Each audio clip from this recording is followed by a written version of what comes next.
السلام علیکم ورحمۃ اللہ وبرکاتہ۔ الحمدللہ ہمارا سورۃ الملک کا ایک رکوع مکمل ہو گیا۔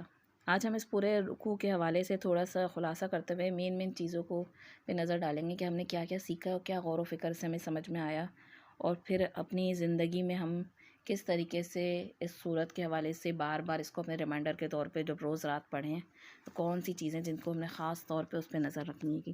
اور ہر انسان کے لیے الگ ہو سکتا ہے، آپ جب خود بھی غور و فکر کر رہے ہوں تو ہو سکتا ہے آپ کی نظر نگاہ کسی اور نقطے پہ رکے، تو اپنے بھی ریفلیکشن ضرور ہم سے شیئر کریں۔ سب سے پہلے تو دیکھیں، اللہ تعالیٰ نے اپنی بادشاہت اور قدرت کا احساس دلایا ہے کہ وہ ہر چیز پہ قادر مطلق ہے۔ اس کو اتنا پاورفل اپنی زندگی میں جب تک تم اپنے آپ کو اللہ کے حوالے نہیں کرو گے نا، تمہاری زندگی میں سکون نہیں آئے گا۔ ہر چیز کو اسباب پہ ہم جب کرتے ہوتے ہیں نا کہ میرے پاس یہ موجود نہیں ہے تو کیسے ہوگا، ہر وقت آپ دیکھیں، ہر وقت آج کل ہماری زندگی میں ٹینشنیں کیوں ہیں؟ ہر وقت مہنگائی کے بارے میں سوچ رہے ہیں اور آگے کیا ہوگا، مستقبل میں کیا ہوگا۔ اپنے آپ کو اللہ کے حوالے کر دیں کہ وہ سب چیز پہ قادر مطلق ہے، سب کچھ اس کے ہاں لکھا ہوا ہے میرے بارے میں، اور ساری خیر اس کے پاس ہے، اس کے ساتھ میرا رشتہ مضبوط ہونا چاہیے۔ اور اپنی مقصد کو نہ بھولیں کہ اصل میں میرا فوکس اور مقصد دنیا کمانا نہیں ہے۔ رزق کی دوڑ میں جو آج ہم لگے ہوئے ہیں، اس کو ایسی بات ہے اپنے ذمہ داری سمجھ کے جو کچھ کرنا ہے وہ کرنا ہے، لیکن اس کو سر پہ سوار کر کے ہم اپنی ایسی بات ہے جو اصل مقصد ہے، جو ہماری عبادت کے لیے ہم پیدا کیے گئے ہیں، ہم اس سے ہم ایک طرف سے ہٹ جاتے ہیں۔ اور پھر ایسی بات ہے ہمارا جو عمل ہو رہا ہوتا ہے پھر وہ اس کوالٹی کا نہیں ہوتا، کہ دیکھا کیا جا رہا ہے، یہ تھوڑی دیکھا جا رہا ہے کہ کتنے زیادہ نوافل پڑھ کے آئے ہو۔ ایکم احسن عملا، کہ تم میں سے بہترین کوالٹی والا عمل کر کے کون لایا ہے۔ تو کوئی بھی چیز جس کو ہم عبادت سمجھ کے کر رہے ہیں نا، تو اس کی ضرور دیکھیں کہ وہ ہم نے جو اپنے پر لازم کری اس کی دلیل کیا ہے، کیا وہ واقعی میں عبادت نبی کریم صلی اللہ علیہ وسلم میں ثابت ہے۔ کیونکہ شریعت کے حوالے سے ایک بات میں سمجھ لیں کہ دیکھیں، دنیا کے جتنے بھی چیزیں ہیں، حرام چیزیں جو ہیں نا، اس کی لسٹ ہمیں بتا دی گئی قرآن و حدیث میں کہ یہ چیزیں حرام ہیں، باقی سب جو ہے مباح ہیں، ان کا استعمال جائز رہے گا۔ کسی کنڈیشن میں کوئی چیز حرام ہو سکتی ہے، لیکن دین کے حوالے سے آپ یاد رکھیں جتنی بھی جائز چیزیں ہیں گی، جو عبادت ہیں گی، وہ ہمیں بتا دی گئیں، اس کے طریقہ کار ہمیں بتا دی گئیں کہ یہ طریقے سے عبادت کرو گے، اس طریقے سے تم اللہ کو خوش کر سکتے ہو، اس طریقے سے روزہ رکھنا ہے، اس طریقے سے اتنے وقت میں یہ نماز پڑھنی ہے، یہ کرنا ہے، وہ سب طریقے بتا دیے گئے۔ اس کے علاوہ ہٹ کے جو طریقہ نہیں بتایا گیا ہے وہ سب پھر حرام ہے، ٹھیک ہے۔ اس کے لیے پھر دوسرا ایک لفظ استعمال کیا جاتا ہے جسے ہم کہہ دیتے ہیں بدعت، کہ ایک نئی چیز ہے دین کے اندر۔ تو دنیا کی چیزوں میں ہمیں کیا چیزیں بتائی گئی ہیں گی؟ حرام چیزیں بتائی گئی ہیں، باقی سب چیزیں حلال ہیں۔ اور دین کے معاملے میں ہمیں جو عبادت کر کے اللہ کو راضی کرنا ہے جس چیز پہ، وہ چیزیں بتائی گئی ہیں گی جو نبی کریم صلی اللہ علیہ وسلم نے بتائی ہیں گی، وہ ہمارے لیے کرنا جائز ہے۔ اس کے علاوہ جو ایکسٹرا ہم خود سے دماغ سے نکال کے ایک طریقہ بنا لیں گے کہ اس طریقے سے اس طرح سے کریں گے تو اللہ زیادہ خوش ہو جائے گا، اس تاریخ میں کریں گے تو اللہ تعالیٰ کو زیادہ پسند آئے گا، تو یہ ہمارا اپنا دماغ سے نکالی چیزیں۔ اور دماغ کے اندر کون خناس بیٹھا ہوا ہے گا جس نے کہاں سے لوگوں کو گمراہ نہیں کیا۔ آدم علیہ السلام سے جو لوگ پیدا ہو کر آئے ہیں گے تو خانہ کعبہ میں بھی بت رکھے گئے تھے، 365 بت تھے نبی کریم صلی اللہ علیہ وسلم کے دور میں، کیسے آئے یہ سب؟ تو یہ ایسی بات ہے، دماغ سے جو نئی چیزیں نکلتی ہیں گی نا، تو وہ اصل دین جو ہوتا ہے وہ مٹ جاتا ہے۔ تو یاد رکھیں، احسن عمل کے لیے بھیجے گئے، اور احسن عمل 2 طریقوں سے ہی ہے۔ ایک تو آپ کی نیت اس میں پیور ہونی چاہیے، خالص اللہ کو راضی کرنے کے لیے وہ عمل ہو رہا ہو، اور دوسری چیز کہ وہ عمل سنت کے مطابق ہو۔ اور اس چیز کو دیکھیں، جہاں ہمارا رکوع اینڈ ہوا ہے نا، وہاں پہ بھی اس چیز کو دوبارہ سے احساس دلایا گیا، علیم بذات الصدور، وہ تمہارے سینوں کے بھید جاننے والی ذات ہے۔ اسے نہیں پتہ کہ تمہارے اندر تمہاری نیت خالص ہے کہ نہیں ہے؟ کیا وہی ذات نہیں جانے گی جس نے تمہیں پیدا کیا ہے گا، جس نے تمہارا دل بنایا گا؟ وہ نہیں جانتا کہ تمہارے دل میں کیا چل رہا ہے گا؟ تم یہ کام جو کر رہی ہو دیکھنے کے لیے تو بظاہر نیکی کا کام ہے، لیکن اس کے پیچھے نیت کیا ہے تمہاری؟ تو نیت پہ فوکس سب سے زیادہ کرنا ہے۔ دنیا کا بھی کوئی کام کر رہے ہیں نا، تو اس پہ نیت فوکس کر کے کریں کہ یہ کام بھی میں اللہ کی خاطر کروں گا، تو وہ سب ہماری پوری زندگی عبادت ہے۔ صرف لوگوں کی تھوڑی سی واہ کے چاہنے کے لیے یا لوگوں کے سامنے نمبر بنانے کے لیے کام نہ کریں۔ ہم اتنی محنت والے کام کر رہے ہوتے ہیں، اور اگر ہم اس کو صحیح نیت کر لیں تو اللہ تعالیٰ نے تو بہت زیادہ اجر رکھا ہے۔ لوگ تو 2-4 جملے تعریف کے کر سکتے ہیں، اور کیا کر سکتے ہیں ہماری دن بھر کی محنت کے بدلے میں، اور ہم اس پہ راضی ہو جاتے ہیں، خوش ہو جاتے ہیں کہ ہاں بس 2-4 جملے مل گئے، ساری محنت وہ وصول ہو گئی ہماری. نہیں، محنت وصول نہیں ہو سکتی. آپ اس کو اللہ کی خاطر کریں. اگر کوئی آپ کی تعریف نہیں بھی کرتا تب بھی آپ نے اس کو کنٹینیوس رکھنا ہے، اپنی ذمہ داری کو پورا کرنا ہے اللہ کی خاطر.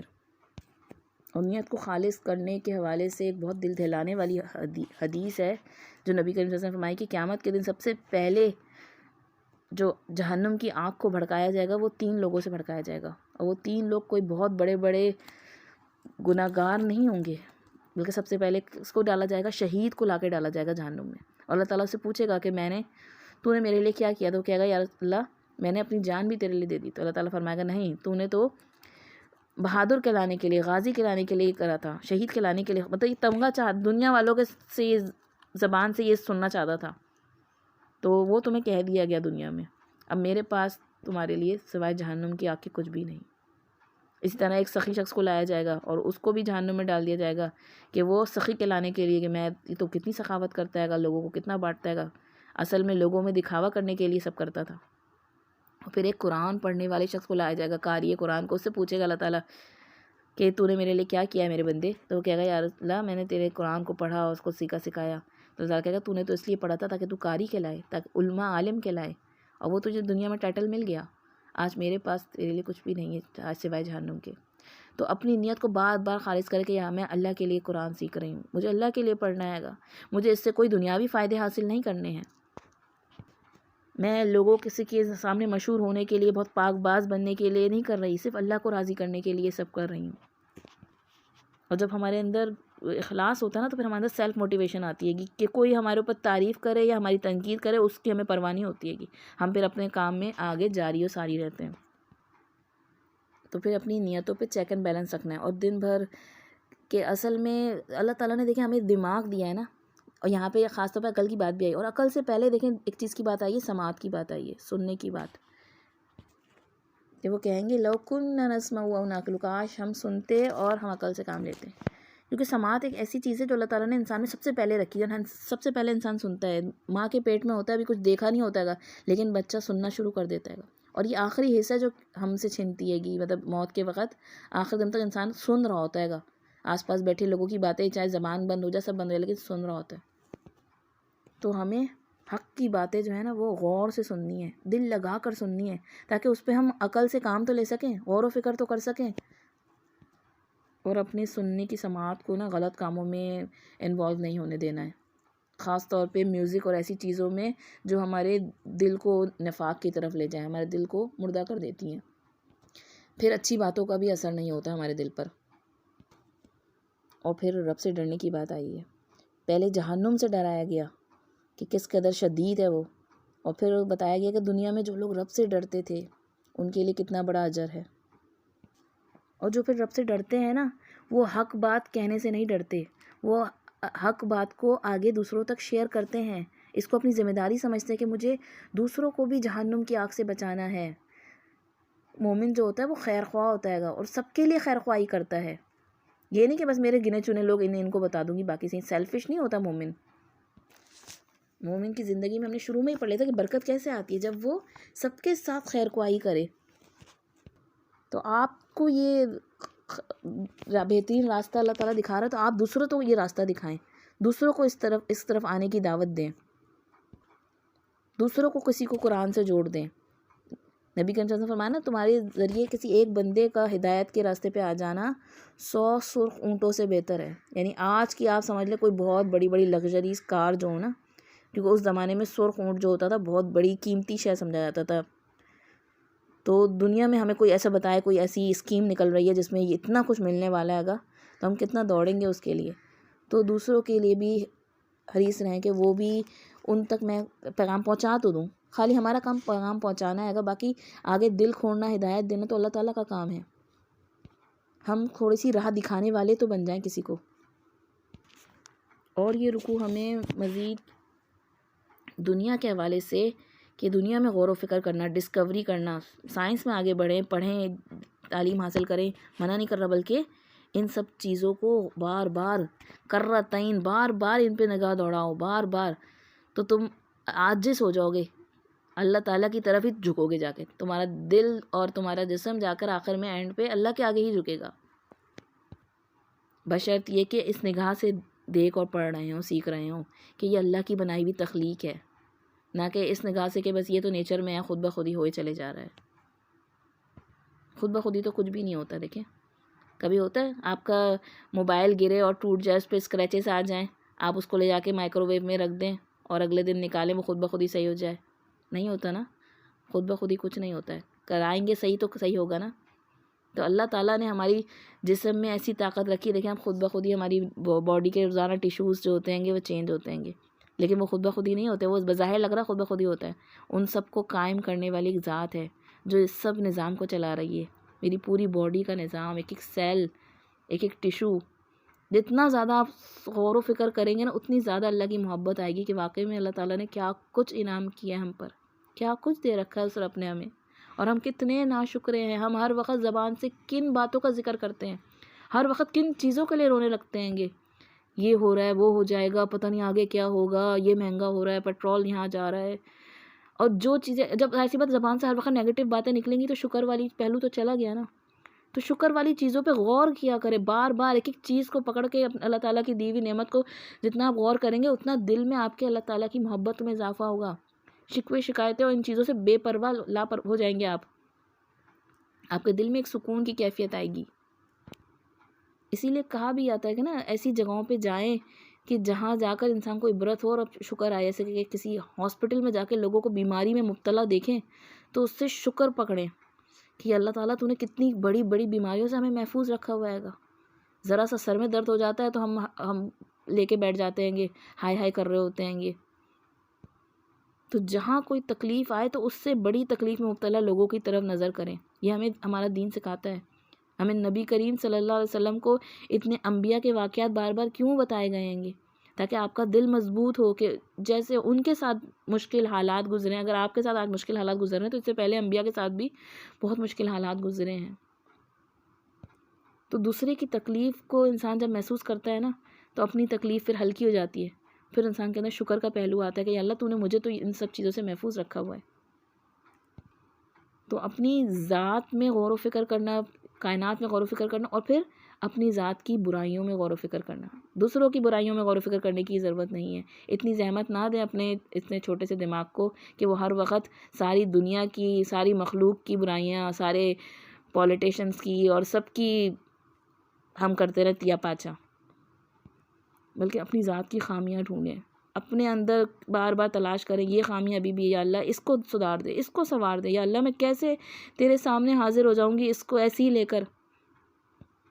ہوتا ہے نا کوئی گھر کا کوئی کونا خراب ہو اور آپ کے گھر مہمان آنے کو ہو تو ہم عورتیں تو دماغ کھا جاتی ہیں مردوں کے کہ صحیح کرائیں، اس کو صحیح کرائیں۔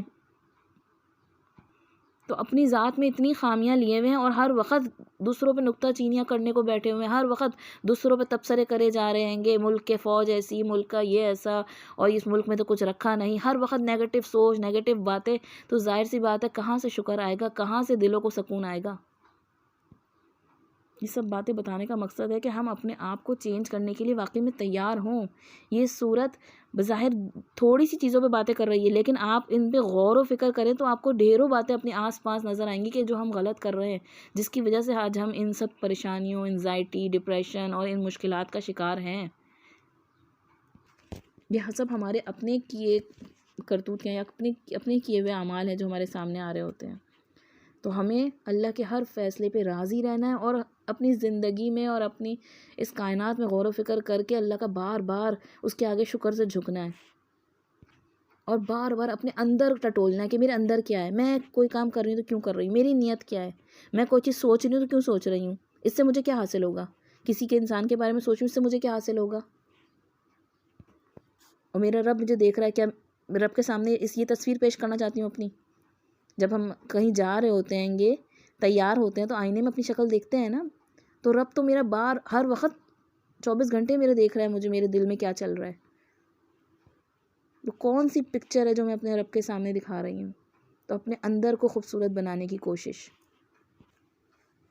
تو اپنے اندر اخلاص، باہر سنت کی پیروی، اور اپنی ذات سے دوسروں کو فائدہ پہنچانا تاکہ ہماری زندگی میں برکت آئے، اور بار بار اپنے گناہوں پہ نظر ڈال کے ایک طرف اپنے گناہ دیکھیں، دوسری طرف جہنم کو دیکھیں، بار بار ان دونوں چیز پہ، اور پھر اس سے خشیت آئے گی، کیونکہ جو یخشون ربہم بالغیب، غیبانہ طور پہ جو ڈرتے ہیں، ان کے لیے مغفرت کا وعدہ ہے اللہ کا، اور بہت بڑا اجر اللہ تعالیٰ نے رکھا ہوا ہے گا۔ جب ہم ان چیزوں پہ واقعی میں توکل و یقین کے ساتھ اللہ کے فیصلوں پہ راضی ہو کر ہی کریں گے نا، تو ہم واقعی میں دنیا میں اپنے دل میں جنت محسوس کر سکیں گے۔ مشکلات اور پریشانی میں بھی ہمارے دل کے اندر اطمینان والی کیفیت ہوگی کہ میرا رب وہو علی کل شیء قدیر ہے، وہ سب کچھ کرنے پہ قادر مطلق ہے، وہ اللطیف الخبیر ہے، بہت باریک بین ہے، وہ کس طرح سے کس راہ سے مجھے درجات چڑھا سکتا ہے گا، اور کیا کچھ میری زندگی میں ہو رہا ہے وہ سب چیزوں سے باخبر ہے۔ تو جہاں یہ صورت ایک طرف انذار کی کیفیت پیدا کرتی ہے، انسان کو ڈراتی ہے، وہیں اللہ تعالیٰ سے بھی بہت رشتہ مضبوط کرتی ہے، اللہ کی پہچان بھی بہت گہرائی سے کراتی ہے۔ آپ سب بھی غور و فکر کیجیے گا اور اپنے اپنے کمنٹس ضرور شیئر کیجیے گا۔